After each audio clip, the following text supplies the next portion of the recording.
The Lakers' season is winding down, and it seems like they won't make the playoffs for the 6th straight year. There are many things to point the finger at, and in part 1, we showed how crucial Lonzo Ball's absence from the lineup was to their defense. In part 2, there's another reason their defensive ranking has dropped so low, and a lot of the blame rests solely on the king, LeBron James.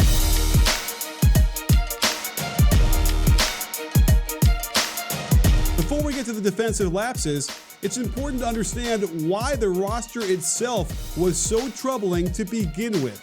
The only reason KCP was signed to the Lakers was because he had the same agent as LeBron, and they realized early on he wasn't going to get the role he wanted, so they put him on the trading block. For a brief time, it made him uncoachable, and it was the first sign that Luke Walton wasn't going to keep control over the asylum for the whole season. Then, LeBron gets hurt in the middle of that Warriors game, straining his groin, and this is where the wheels fell off. Because LeBron had such a heavy presence on the floor on offense, it made it very difficult for the rest of the team to adjust to his absence.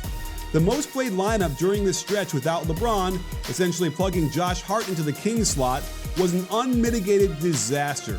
They couldn't stop anybody on defense no matter how hard they tried, and they also could not throw the ball in the ocean. This lineup's offensive rating would be 12 points worse than the last place Grizzlies. What you also had during this point was blockbuster trade rumors surrounding Anthony Davis. His agent also represented a couple of other people on the Lakers, and they demanded to be dealt away from the Pelicans. And it basically turned the team upside down.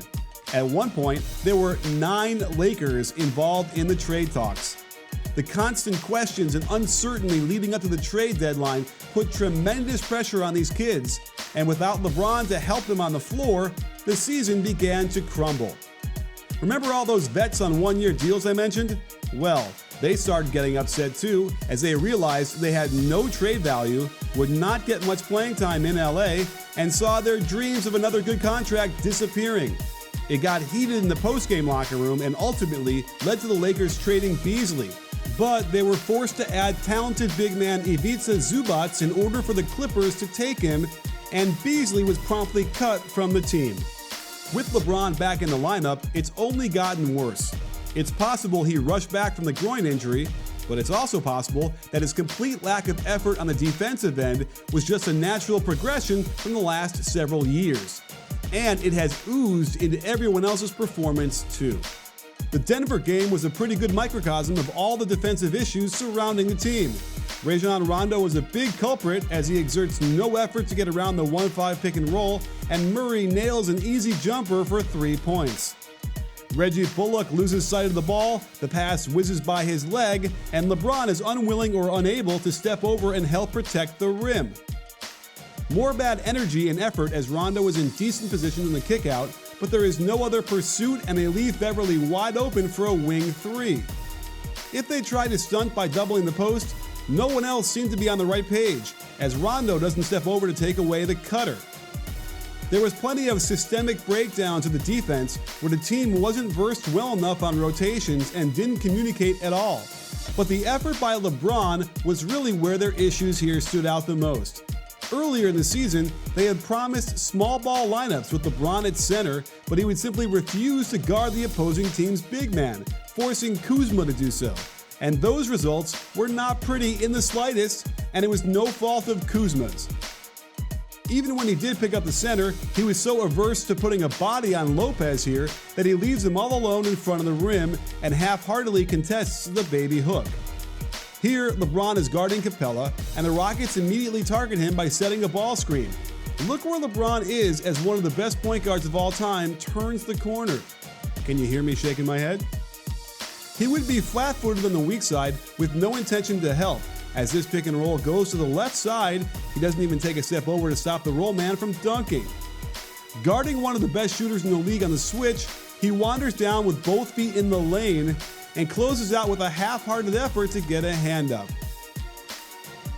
Forced to pick up Anthony Davis in the switch, it's frustrating to see him so far back out of position, then just walking toward AD, giving him an open 16-footer.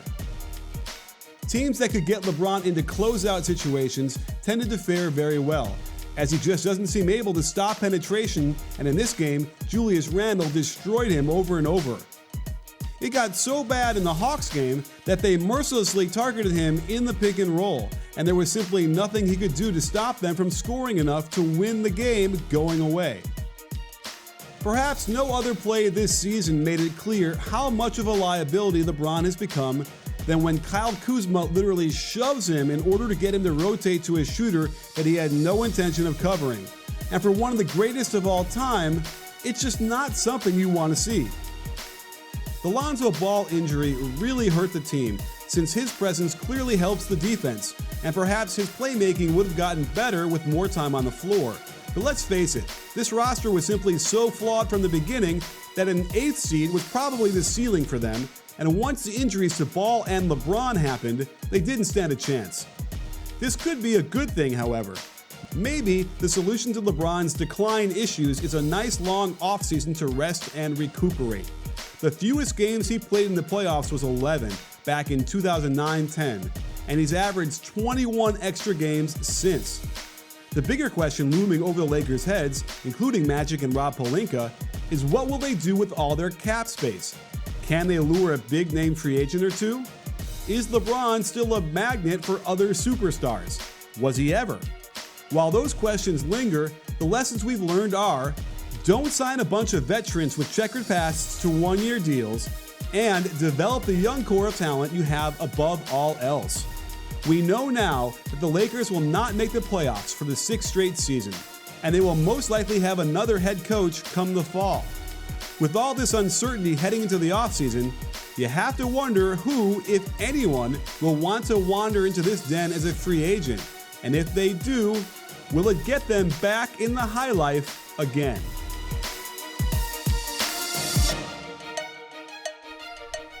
Oh, hey, good to see everybody. Thanks for watching this video. If you made it this far, then I've got something really special for you. A free video that you can only get by clicking on the link below. It'll break down my 3 favorite actions, and I guarantee you'll love it. So what are you waiting for? I'll see you on the other side of that link. Don't forget to subscribe to BBallBreakdown and adjust your settings so you'll get notified right away. You in?